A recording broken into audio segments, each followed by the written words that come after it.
So still 15 of the last 30 years in payments. My most recent company, Via, is in this text-to-pay space, that intersection between messaging and the payments industry. And it's really an emerging space that many of you in this audience know about, but it's also entering hypergrowth. And so we'll talk a lot about what that looks like and how it's being used. But I am a software person by training. I had the opportunity to work with a number of payments companies. First Data, which is now called Fiserv, First Data International, which I don't even know what that's called anymore, Merchant Solutions, BAMS, and other places. So, it's about software and payments. Awesome, that's great. Well, let's dive in. I think we're going to really talk specifically about those couple points that I made today. So I think as we look at the emergence of payments all around mobile and the technology, and look how far we've come, I think I heard some stat the other day, 2/3 of all credit cards today are enabled for contactless. And if you think about a few years ago, we were fighting just to get e-input chips involved. So I think if we look at emergence today, the two topics I think are really focused as the points we see happening over the next couple of years is tap to pay and text to pay. So if you wouldn't mind, Trevor, give us kind of an idea of what you have going on around those topics, and we'll dive into it a little bit more. Yeah, certainly. So with Althea, we are very much focused on what we think of as a new interaction channel between businesses and consumers. And give you a sense of scope, every minute, 300,000 text messages are sent and received between consumers, between individuals, and between consumers and businesses. 23 billion text messages every single day in North America alone. By the way, WhatsApp and other messaging platforms are at least double that. So 300,000 text messages being sent between businesses and consumers to consumers, it's obviously a new emerging channel for interactions. And what we see at Althea is this ability to move that to being a new interface. If you're an enterprise customer, if you're a business wanting to interact with your consumers, or if you're an ISP thinking about the interfaces that you're going to build in the future, this is a new paradigm for how you can not only take payments, but actually consummate any business process. Capture a signature, open a new account, disperse money, as well as taking payments. So a lot of what we will talk about today and what I'd like to dive into is how do we see this emerging, in part based on what we've seen in the past. Yeah, I think that's super interesting. And with the advent of the smartphone, right, we all carry it. I mean, you would have thought a few years ago that was going to be one of the more popular ways for medium payments and to have it be easy. And I think, when we think about, Apple has come out, Android's come out, we started to use that ability to take our phone and convert it into a payment medium. And so now the question is, well, if that works so well for consumers, why don't we think about that from the business side? And I think, that's where Apple and Android have come out with soft POS on their Android and Apple's tap to pay, where they've come out with the ability for you now to tap and accept payments on your phone. And I think what's really interesting about it is if nothing else, COVID has taught us a few things. One, we're verging back to card-present transactions. But the other thing is that people want to pay easy, right? They want to make it easy. If you think about, opening your wallet on an e-commerce shopping site, and you think about, the ability to, use Google Pay and some of those, why not have that same capability come to card present? And so I think that's what's really interesting about tap to pay is that, if you look at devices and how many have had said to them, that's a chip shortage, right? Everyone's heard that somewhere around the line, right? Yet phones seem to keep coming out and, we got new models every year and upgrades to the firmware. So I think when we look at businesses, why not use the power of that smartphone to accept payments? And if you look at deploying hardware, if you look at the cost for somebody implementing it and maintaining it and updates to the traditional desktop payment device, it seems like there would be a greater way and a better mechanism to support that. So Apple Tap to Pay, I mean, if you think about security, what we're already used to, Apple security, Android security, it's a comfort zone for most of us. It's a great way to now implement that. And I think about, Trevor, some of the use cases, like think about field services. Right? Like field services, and we're going to talk about that in text to pay too. Field services traditionally had an issue. Like how do you take a device in the field? Well, let's write down the phone number. Let's give it to me. Text it to me, in reverse, right? And now they can take their iPhone, that their applications most likely has a scheduling program on, and turn it into a payment device in the field. If you think about line busting, traditional line busting, like I've been events where, how do we run 1,000 devices? And oh, by the way, the Wi-Fi is spotty, and I'm asking to be Bluetooth connected to a tablet or to a phone. And that gets. I was with a client the other day who's eliminating their traditional point of sale solutions across their entire field services team. In their case, we were talking to them about implementing text to pay, but the additional solution, and it's not one or the other. We find this all the time with payment channels. You're going to have multiple layers of your ability to take payments and complete business processes. One of their big frustrations with the mobile terminals today is all of a sudden it's not functional because it doesn't have paper, or it's not charged and it's been sitting in the truck for 3 days. In the field services example, I can guarantee that field services worker, their phone was charged. Yeah, absolutely. And I think about the wait staff at a restaurant. I mean, why not gather the power of your own phone, right? Why do they have to have this device that they sit down? And also, why not make it convenient, and why not control the application interface? So tap to phone, tap to pay on the iPhone really allows you to do all that. If you think about the deployment of technology, like how easy is it? Most of the time, you download the app from an app store, log in, have your credentials set up prior to that, and you're off and running accepting payments. The ability to customize that within an application, deploy that, and the speed of the deployment of that is really where I see this being the next big app, and I think where we're going to see a lot of traction. We've, as we've talked about this, and as we thought about this concept, we really did identify these big trends in terms of mobile payments, right? So tap to pay being a huge one that takes care of card-present transactions, quite easily, seamlessly, and can be extensible into ISV applications and corporate applications. The other piece is the text to pay and that interface for conversational commerce in the future. Yeah, Trevor, you mentioned that a few times now. I'm super interested in conversational commerce. I love that. Tell us what that means. Tell us what it means to the consumer and the business. The notion of text to pay has been around for a number of years, and it started, as simply as sending a link. That becomes more robust when you actually start to have two-way conversations back and forth. Right? It could be agent-driven, could be bot-driven. But at the end of that two-way conversation, maybe it's Facebook Messenger, maybe it's WhatsApp, maybe it's a web chat, maybe it's texting with the business, there's often going to be a transaction. Maybe I'm just putting a card on file to rent a truck at Penske. Maybe I'm paying for the tires that Discount Tire just put on my vehicle, and I want to go and have an express pickup experience. The texting environment is now an interface. And when you've been doing this as long as I have, you've seen other interfaces emerge. 20 years ago, I was in Seattle, moved to San Francisco, 96, 97 it was. And there was a new interface at that time. It was called the Internet.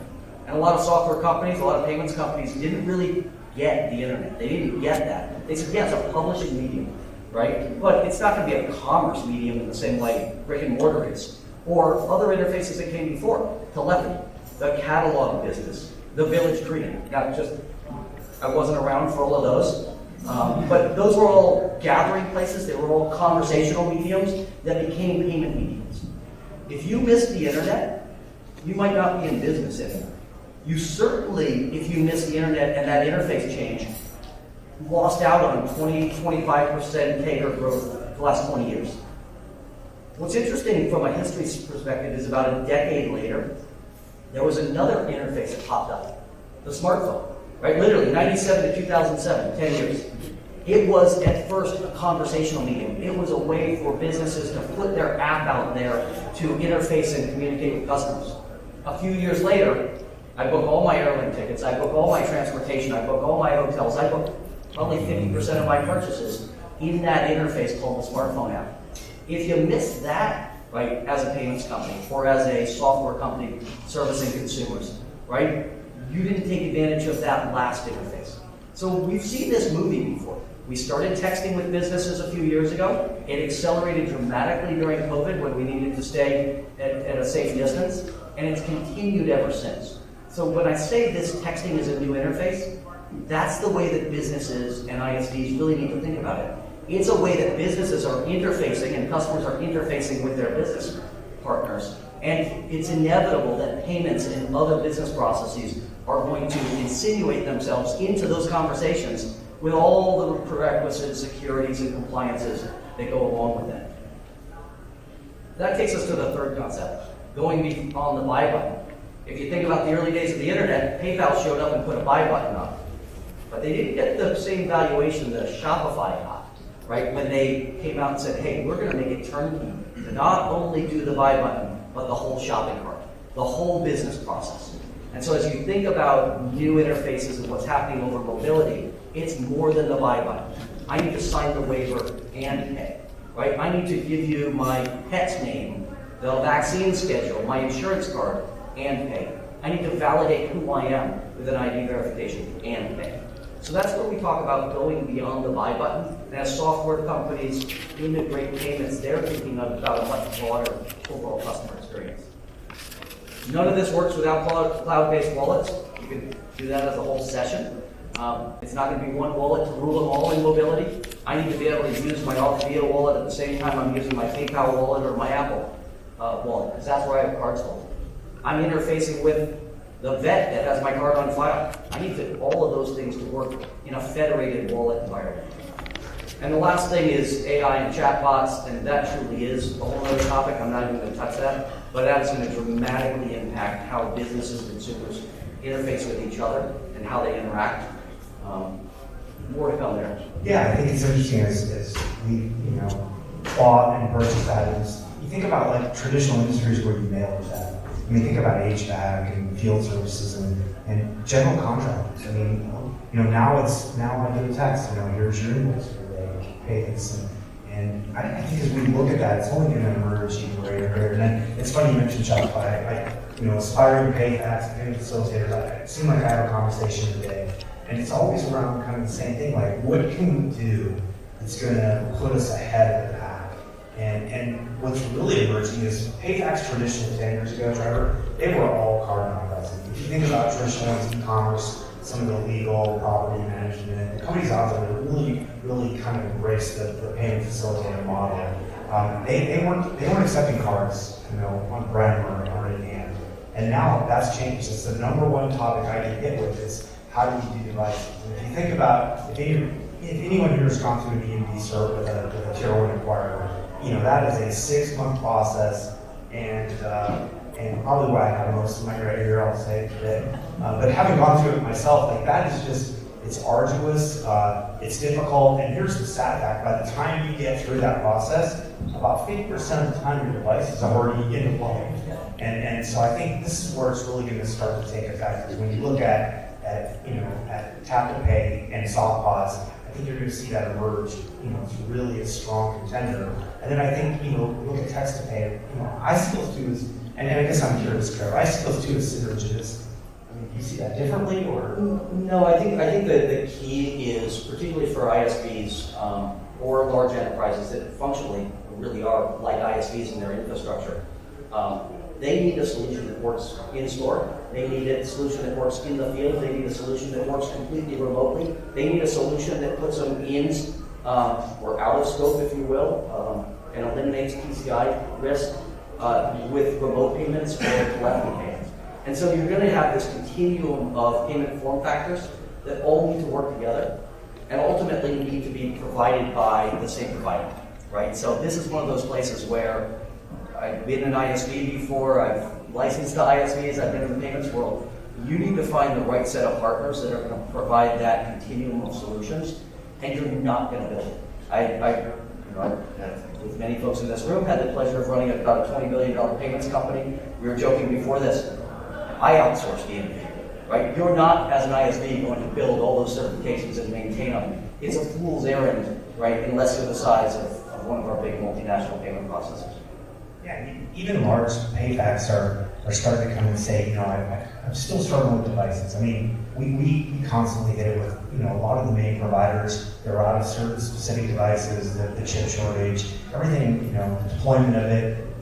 I have software that's easily deployed. It's a SaaS-based software. How do I get somebody to come on site and hook up the device and make sure it's connected and it's running through the Wi-Fi properly and the pairing works? Like the stories just go on and on. I think, let's talk a little bit more about text to pay, and I think let's go back through some of the models of like where do you see that fit, and probably most importantly, I see questions forming where, when's the right time? Like if you think about, your business, when is the right time? How do you engage with that? What are your thoughts about somebody that's aspiring to do that? So today we're servicing, literally thousands of merchants using text to pay in a variety of industries, everything from insurance and utilities to, in this case, a small mom and pop vet, and everything in between. We service both direct to clients as well as ISVs who are embedding this as a new communication and interaction channel. So in this example, Pet's Care Clinic is simply sending a text message that Fluffy's ready for pickup, and the consumer in this case can literally respond with an alphanumeric 4-digit code to attest that they want to use their card on file. Now the system behind this, right, is smart enough to know if that consumer has a card on file or if they don't, and it'll dynamically change so that the consumer, if they do have a card on file, can input their card information to the first screen and see their receipt in the second screen. If they already had a card on file, they reply with that code and then they can get their receipt and never have to leave that texting environment. So things like security are already built in, right? Everything that you need to actually facilitate that, whether the card's on file with Authia or with the business. And these type of single stop, one API call to deliver this whole experience is how we see people adopting it to solve one particular use case. So in the case of Pet's Care Clinic, they may have been trying to avoid taking cards over the phone, right? Now, in particular, that their telephony systems didn't still for PCI. We've got a number of large national brands where that's the impetus to actually implementing a text-to-pay solution. Call avoidance, call acceleration, PCI avoidance, those are all great reasons to do this. The side effect is a fantastic customer experience that makes paying as easy as replying to a text message. Where we see it getting even more interesting is if you take this one step further and you want to incorporate an entire business process. So in this case, Pet's Care Clinic needs to collect some information and have you sign a waiver in advance of taking Fluffy in for their first immunization checkup. So this is one, we call them conversations. One conversation, there could be back and forth as well with an agent or with a bot, that ultimately resolves to a card on file, someone clicking through, reading the waiver or not, which most of us do, signing, clicking the button, and making the payment. So again, as you think about these things, payments is only part of the overall interaction. It could be a survey, it could be a signature, any of those types of things that ultimately are going to really work for the business. Yeah, I think that's super interesting because you think about some of the applications where, and back to traditional devices, one of the biggest challenges is how do we get these forms? How do we get those forms on that screen? How do we control that output? How does that look to the consumer? And what I hear and see is that's a big part of text. There we go. Yeah. So one of the things as you think about tap to pay or your organizations that you represent, think about tap to pay or a text to pay, we kind of boiled it down to a couple of easy questions to ask your organization, ask your customers, ask your partners. Do you do billing and invoicing today? Is there a faster way to get people to respond? Remember, 98% of text messages are opened and responded to in the first 3 minutes, right? 20% of emails, right? That's a stat. 20% for emails, 98% for text messages. And this includes industries that we work in, like veterinary practice or pharmacy, where a vet who's using text to pay, 85% of their payment requests are paid over text. In utilities, we see over 90% repeat rate. Once they've paid over text, they continue to do it. So again, you can accelerate cash flow and really take advantage of how the customer wants to interact. If you think about curbside delivery or pickup or express lanes, you have the opportunity to have someone pay in advance and make that interaction more seamless because payment's already taken care of. Or when they come out, can they use tap to pay and not have to go back and forth or carry a terminal around? And then lastly, to pay over the phone. Again, as I said, the fastest growing part of our business, where businesses are saying, I'd like to program this into my IVR so I can do call avoidance or call deflection, reduce my overall costs. I'd like this to eliminate PCI exposure in my organization. So a quick cheat sheet to think about where to implement some of these new conversational commerce techniques or implement tap to pay. But the business benefits of this go well beyond just the payments, creating a better customer experience, loyalty, and so on. Yeah, I think Trevor, I'd be willing to bet that a conversation around security, would be another entire, session. But I do think, when we think about PCI compliance, I get this all the time. Partners ask, what do my merchants have to do? They're using scope reducing technology. Aren't we PCI compliant? And then first thing I ask them is, do you guys take payments over the phone? And do you write that credit card number down on a piece of paper? And 90% of the time, yes. Well, there you go. That breaks PCI right there alone. We have a client, Appliance Factory outlet. They've been with us for a year now or so. 27 stores and a call center around the country. Over a 2-week period, they rolled this out, text to pay. Instead of taking cards over the phone at the call center, and instead of taking cards over the phone at the retail environments. Now keep in mind, their average ticket is like $2,700. They moved to text to pay. They also put a convenience fee in, so they're funding this thing with a convenience fee. Eliminated card information completely from their operations center and from their retail environments, except for tap or swipe terminal. They grew the first month to 8% of their overall card volume through text to pay. It's now up to 12 to 15%, and that'll probably stabilize. What's interesting is they've said that they now do more over text to pay than they used to do over phone, because the internal folks have realized that they can use text to pay if they're out on the show floor as well, instead of dragging someone back. Now, most of us in this room are going, you just took a card present transaction and turned it into a card not present transaction, right? And we're all aghast, right? Because we think about those types of things as payments people. But these guys are retail operators. They think about closing the sale right there. They don't care about that incremental basis points that they're paying. 15 years of payments, I still care. But the reality is they're trying to create a much better environment. But the growth in their business from 0 to 15% in 2 months is pretty monumental for a multi-$100 million a year company.